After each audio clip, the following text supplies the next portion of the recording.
Venator, the capital of the empire. At the residence of the Duke of Weishaffen, preparations to receive the guests were in full swing. The owner of the mansion, Roderick Weishaffen, was there to greet them. And next to her, a disgruntled Candace Epasher was murmuring, saying that she didn't know why they came. "Aren't you glad your little sister is coming, Candace? It is clear that the Council of Wizards sent you to capture me. No matter how much I think about it, that is the only answer." Candace, her face dark, muttered something about how she would quit if they caught her, and Roderick laughed lightly at the sight. And after a while, the sound of horse hooves was heard in the distance, and they began to get closer and closer. "Oh, I see they have arrived." Soon a procession of carriages arrived. A luxurious carriage led the way, followed by a succession of cars. And then the front door of the carriage opened, and a tall, thin woman, resembling Candace, jumped out before Roderick could even escort her out. "Hey, Austin, be careful. You could fall." Natalia, who had gotten out of the carriage, grabbed her husband's hand as he did the same. Roderick, who had missed the opportunity to say hello, could only stand there dumbfounded. "You are here." "Oh, here you are." Candace gave a curt salute, sticking out her lips, and Natalia returned the salute with an equally curt one. "I'm here too, executioner." "Welcome, Austin. It must have been difficult to get here." But when her brother-in-law greeted her, Candace smiled brightly and greeted him warmly, as if she had never been cold to him before. "Wow, could you welcome me too?" "That?" Natalia moaned in a sad voice, but Candace snorted and turned her head away. Roderick, who was watching the scene uncomfortably, finally found a moment to intervene and greet the guests who had arrived at his house. "Welcome, Natalia. I found out you got married. I'm very sorry I couldn't go." "Wow, Your Excellency. How long has it been? When was the last time I saw you?" "So."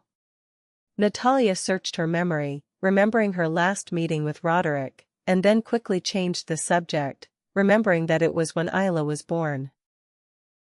It was so as not to bring up the story of his lost first child and complicate things unnecessarily. "When was my wedding?" "He's so busy, he's still worried about it."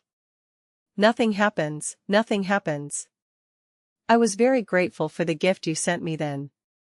He beamed and introduced Austin and Roderick, who were meeting each other for the first time. After a long and noisy exchange of greetings at the front door, they were finally able to enter the mansion. After a brief break from their long trip, Natalia and her husband went to the maternity hospital with the gifts that the Hailing family had sent to Ophelia. When Natalia met the couple, who had traveled from abroad to celebrate, she was filled with joy when she saw the little baby, with eyes full of honey. Her husband, Austin, was no exception. "My God, how pretty and adorable she is, Natalia. Reminds me of when our Cheryl was this pretty." "Our Cheryl was too." He smiled like a father, thinking of his 6-year-old daughter he left at home, and Natalia nodded. And then, Candace, who had been listening to the conversation, intervened with a dissatisfied expression. "He's a son." "Ah, I see. I made a mistake." Austin blushed with embarrassment and apologized, but Ophelia smiled kindly and shook her head as if she didn't care. "It's okay, many people misunderstand it. Noah was born small and pretty, so many people mistook him for a girl, so he looked familiar." "By the way, what are those boxes, Natalia?" Ophelia asked, pointing to the pile of boxes that had been bothering Natalia and Austin since they arrived.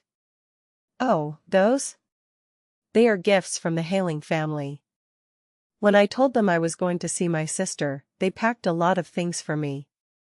Natalia shrugged and responded, leaving Ophelia speechless. When Isla was born, her family did not congratulate her. They opposed her marriage to Roderick and her decision to remain in the Pelis Empire, and her marriage, despite their opposition, distanced her from them. Luckily, they reconciled a few years ago, and even his brother's family came to visit the Empire. He never imagined he would receive a gift like this. Open it, Ophelia. Fast. Candace put her arm around Ophelia and encouraged her to continue. Ophelia opened the box. The box contained soft and luxurious cotton baby clothes. It even included matching mittens. And on top of that, a letter with familiar handwriting. It was a simple and sincere congratulation from his brother, Isidoro. After reading it, Ophelia burst into tears. At the time of her marriage to Roderick, it was her older brother who was most opposed. It was understandable that her brother had no choice but to object to his talented younger sister abandoning her future in the Timor Republic and marrying a foreign noble, but at that moment, young Ophelia was deeply saddened. Even more so because he had a particularly good relationship with his brother. "Why are you crying, Ophelia?" Roderick asked, his face bewildered, when she suddenly burst into tears. He feared that the letter contained bad news. "Brother, congratulations!" Ophelia cried in Roderick's arms. Roderick read Isidore's letter to Ophelia while comforting her. The letter concluded with these words, "I now accept that your true happiness lies there. I regret having tried to measure it by my own standards." Because of this, Roderick's eyes also began to redden slightly. Only now, after so long, did he feel accepted by Ophelia's family. Understand. That couple is very sensitive lately. Candace shook her head and said, "Here we go again," and Natalia shrugged, as if she understood everything. "You don't know because you haven't had a child, but there are things like that after having a child." Even Austin nodded enthusiastically, but Candace shook her head as if she still didn't understand. Natalia, who was standing next to the crib again, watching Noah, widened her eyes when she saw the mobile hanging above the crib. It was made of paper, and the flowers and animals were so elaborate and delicate that it looked like a lot of care had been put into it. "Oh, how pretty this cell phone is." When he gently touched it with his fingers, the bells inside the paper doll made a clear and beautiful tinkle. "Do you know how precious it is? It was created personally by the Crown Prince of the Palace Empire." At her sister's compliment, Candace shrugged and bragged about it, even though it wasn't hers and she hadn't made it. And upon hearing the word Crown Prince, Natalia suddenly remembered meeting Winfred at the port on the way here, and patted him on the back. "Ah, yes, yes. Sister, I met His Highness the Crown Prince on the way here." "What a remarkable coincidence." Candace, who flinched and avoided Natalia's touch when she hit her back with her sharp hand, asked her what she meant when she heard she had met Winfred. "You? Where the hell?" "Well, I just arrived at the Empire, and the Crown Prince's procession was passing through the port. He was watching, and he mistook me for my sister and talked to me, right?" Natalia, in a fit of emotion, told the story of her meeting with the Crown Prince, including that he had told her to send him his regards when she went to the Duke's residence. As he told this exciting story, Ophelia and Roderick joined in, wiping away their tears as if they had calmed down a bit. What a strange destiny. When Roderick spoke as if he was amazed, Candace opened her mouth and accepted his words.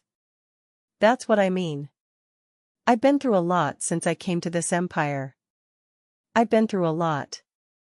I've met more than just the Crown Prince." And Austin, who had been silently listening to the story, intervened and sighed. "Who, Austin?" Candace encouraged him to speak quickly. But it was Natalia, not Austin, who answered. "Oh, right. I almost died, little sister.